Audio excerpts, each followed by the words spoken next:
अस्सलाम वालेकुम रहमतुल्लाहि वबरकातुहू। जी मैं मोहम्मद सिद्दीक असद हूँ और आप ज़राई मालूमात का चैनल देख रहे हैं AS एग्री इन्फो। तो किसान दोस्तों, सबसे पहले मैं आपको ये बताता चलूँ कि ये वो मनाज़र हैं जब हमने अपनी चावल की फसल में फास्फोरिक एसिड को बतौर फास्फोरसी खाद इस्तेमाल किया था। तो आजकल चूँकि DAP की जो कीमत है वो बहुत महंगी हो चुकी है और साथ में कुछ ज़मीनें ऐसी हैं जो कि DAP को एक्सेप्ट नहीं करती है, जहाँ पर DAP का रिज़ल्ट नहीं आता। ख़ास तौर पर जिन ज़मीनों की हाई pH और कलराठी ज़मीनें हैं, कलर है चाहे उनमें सफ़ेद है चाहे काला है, ये उन ज़मीनों की बात हो रही है। तो उन ज़मीनों के लिए हमने फास्फोरिक एसिड इस्तेमाल किया है। या आप उसकी रिज़ल्ट भी आपसे शेयर करेंगे, उसके तरीका इस्तेमाल भी शेयर करेंगे और बताएंगे कि किस तरह की ज़मीनों में इसका इस्तेमाल जो है वो नुकसानदेह हो सकता है। ये तमाम मालूमात देखने के लिए आप वीडियो को एंड तक ज़रूर देखिएगा और जो भी आपके सवालात हुए वो कमेंट सेक्शन में ज़रूर किया इंशाल्लाह भरपूर जवाबात दिए जाएंगे।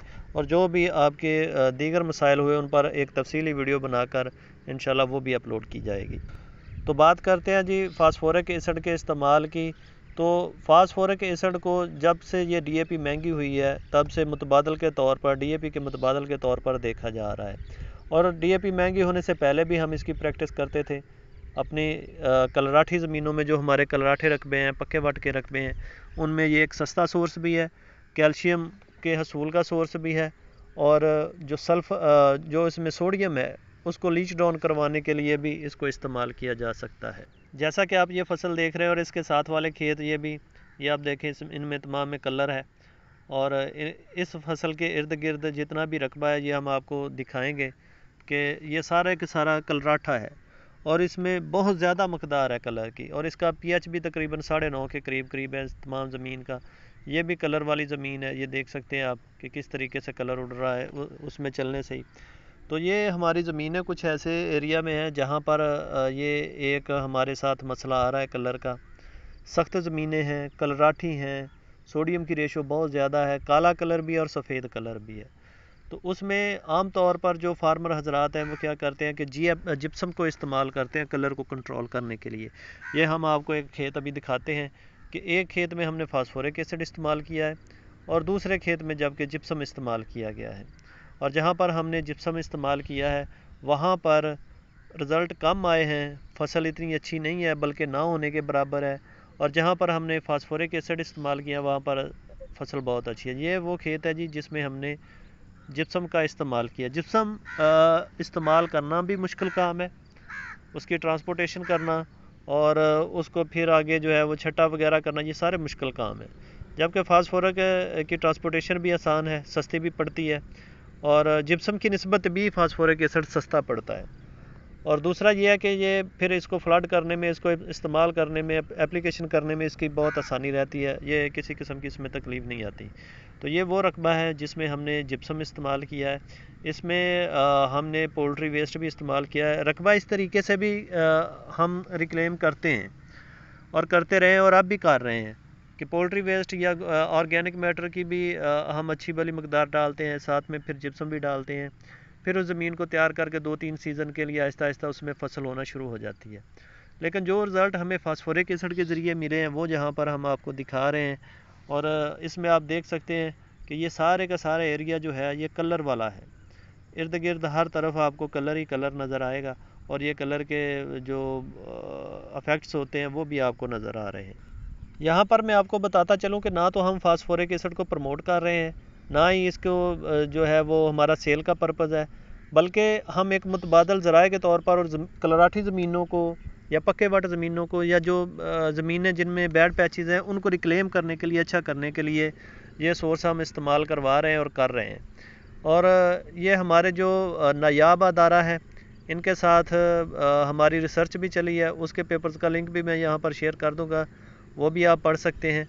उसमें भी देख सकते हैं कि हमारे नायाब अदारा जो है, नायाब फैसलाबाद ने इसके बाकायदा तौर पर ट्रायल किए हैं और इसको रिकमेंड किया है कि आप किस तरीके से इसको इस्तेमाल कर सकते हैं। और दूसरी फास्फोरिक खादों के साथ इसका तकाबली मुआवजा भी किया है, कास्ट के लिहाज से भी, प्रोडक्शन के लिहाज से भी। यानी ये कितना महंगा पड़ता है, ये सस्ता पड़ता है और इसकी और दूसरी खादों की जो कीमत है वो और उसकी पैदावार, इन दोनों में कितना फ़र्क है। हमारा भी ये पहला तजर्बा नहीं है, इससे पहले भी हम इस्तेमाल कर चुके हैं और अपने दोस्तों के साथ उसकी वीडियो बाकायदा प्रॉपर तमाम पहले दिन से लेकर कटाई तक, बल्कि उसकी पैदावार आने तक तमाम की तमाम वीडियोस बनाकर हमने शेयर की हैं और दोस्तों ने उस पर जो है कमेंट भी किए हैं और इत्मीनान का इजहार भी किया है, बल्कि कुछ दोस्तों ने आकर विज़िट भी किया है और उनको हमने अपने वो फील्ड दिखाए और तरीक़ाकार भी समझाया सारे का सारा। केमिकल कोई भी है उसकी जब आप एक मुकर्ररा डोज से या एक जितनी उसकी मकदार चाहिए उससे ज़्यादा करेंगे या कम करेंगे तो वो आपकी ज़मीन को, आपकी फसल को ज़रूर नुकसान देता है। फास्फोरिक एसिड एक बुरी चीज़ नहीं है और हम इसको अपनी ज़मीनों में इस्तेमाल कर सकते हैं। ये ख़ास तौर पर जो हमारे पक्के रकबे हैं, जो कलर वाले रकबे हैं और जो भारी मैरा टाइप रकबे हैं, उनमें भी ये कम्बिनेशन बनाकर हम इसको इस्तेमाल कर सकते हैं और डीएपी को बेहतर तरीके से सॉल्वलाइज करवाने और उसकी अवेलेबिलिटी को बढ़ाने के लिए हम फास्फोरिक एसिड का इस्तेमाल कर सकते हैं। तो अभी हम आपको वो मनाज़र दिखाते हैं जब हमने फास्फोरिक एसिड को इस पर इस्तेमाल किया था और वो तरीका इस्तेमाल किया था। तो ये आप देख लें जी, ये हमारी चावल की फसल है उस वक़्त की, और जब हमने इसको, ये मैग्नीशियम सल्फेट है, ये सोना यूरिया है और ये फास्फोरिक एसिड की कैन है। तो ये उस वक़्त के मनाज़र हैं जब फसल छोटी थी, यानी ये तकरीबन 25 से 30 दिन की फसल पर हमने इसको इस्तेमाल किया था। सबसे पहले हमने ये ड्रम में पानी डाला है, उसके बाद ये मैग्नीशियम सल्फेट है हेप्टाहाइड्रेट में दाइम फर्टिलाइज़र एंड केमिकल्स का तैयार करता है और ये हमने तकरीबन 15 किलोग्राम मैग्नीशियम सल्फेट डाला है। दूसरी चीज़ जो हम इसमें डालेंगे वो फास्फोरिक एसिड है। फास्फोरिक एसिड 15% वाला हमने इसमें डाला है, जो कि वो भी दाइम फर्टिलाइज़र एंड केमिकल्स का प्रोडक्ट है। तो ये मैग्नीशियम सल्फेट डालने के बाद इसको थोड़ा सा मिक्स किया। ये हमने एक स्पेशल ड्रम बनवाया है मिक्सिंग मशीन के तौर पर, तो ये इससे अच्छी तरह से मिक्स हो जाता है। इसका भी मैं आपके साथ ये मुकम्मल तौर पर इसको बनाने का तरीका भी शेयर कर दूंगा। ये फास्फोरिक एसिड है 15%, ये हम डाल रहे हैं। तो इसके साथ ही इनको हिलाने के बाद ये थोड़ा सा रिएक्शन होगा, चूँकि ये डिल्यूटेड फॉर्म में है 15% है, इसलिए ये इतना रिएक्शन नहीं करता। एंड पे हम यूरिया डालेंगे। ये फास्फोरिक एसिड डालने के बाद एंड पे यूरिया डालना है और उसके बाद हमने इसको फ्लड। ये फार्मूला आप किसी भी फसल में और किसी भी स्टेज पर इस्तेमाल कर सकते हैं जहाँ पर इसकी ज़रूरत पड़ती है, फास्फोरस की या मैग्नीशियम की या यूरिया के इस्तेमाल की, तो उस वक्त आप इसको इस्तेमाल कर सकते हैं। बहुत ही इसके शानदार रिज़ल्ट मिलते हैं और बहुत ही सस्ता भी पड़ता है ये। और इसके जो दीगर फ़ायदे हैं, ज़मीन नरम हो जाती है, कलर ख़त्म हो जाता है, बेड पैचेस ख़त्म होते हैं। कैल्शियम ज़मीन से ही हम अवेलेबल करवाते हैं, क्योंकि जब हम फास्फोरिक एसिड देते हैं तो ये ज़मीन में जाकर एक केमिकल रिएक्शन करता है, जिसके नतीजे में हमें DCP यानी कि डाई कैल्शियम फास्फेट मिलता है। तो इस तरीके से हम ज़मीन से ही कैल्शियम अवेलेबल करवाते हैं, जो कि एक हमारी ज़मीनों में बहुत बड़ा मसला है और हमारी फसलें भी इसी वजह से पैदावार कम देती हैं, ग्रोथ कम करती हैं, हमें दीगर मुतबादल जो केमिकल है वो इस्तेमाल करना पड़ते हैं। तो ये एक इंतहाई मौसर तरीका है।